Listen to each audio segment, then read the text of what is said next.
भगवान ने कुत्तों से कहा, मैं तुम्हें 20 साल का जीवन दे रहा हूं, जिसमें तुम्हें दिन रात भोंकना है। कुत्तों ने कहा, 20 साल बहुत ज्यादा है, आप हमें मात्र 10 साल की जिंदगी दे दो। भगवान मान जाते हैं। फिर भगवान बंदरों से कहते हैं, मैं तुम्हें 20 साल का जीवन दे रहा हूं, जिसमें लोगों को तुम्हें हंसाना है और कूद फान करनी है। तो बंदरों ने भी कहा, 20 साल बहुत ज्यादा है, आप हमारी उम्र भी कुत्तों की तरह 10 साल ही कर दीजिए। भगवान फिर से मान जाते हैं। फिर भगवान गाय से कहते हैं, मैं तुम्हें 60 साल का जीवन देता हूं, जिसमें तुम्हें किसानों की मदद करनी है, खेती बाड़ी करनी है। फिर गाय कहती है, 60 साल बहुत ज्यादा है, आप हमें केवल 20 साल की आयु दीजिए। फिर से भगवान मान जाते हैं।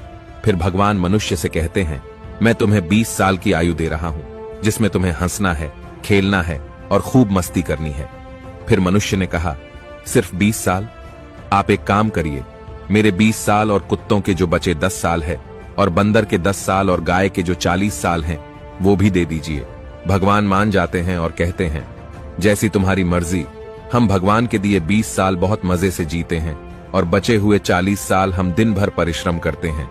फिर बचे हुए 10 साल हम बंदरों की तरह हम कूद फान करते हैं और आखिरी बचे हुए 10 साल हम घर के बाहर कुत्तों की तरह बैठकर पूरी दुनिया पर भौंकते हैं। हो सकता है जिंदगी का सच ना हो, पर कहीं ना कहीं इसमें सच्चाई भी छुपी हुई है।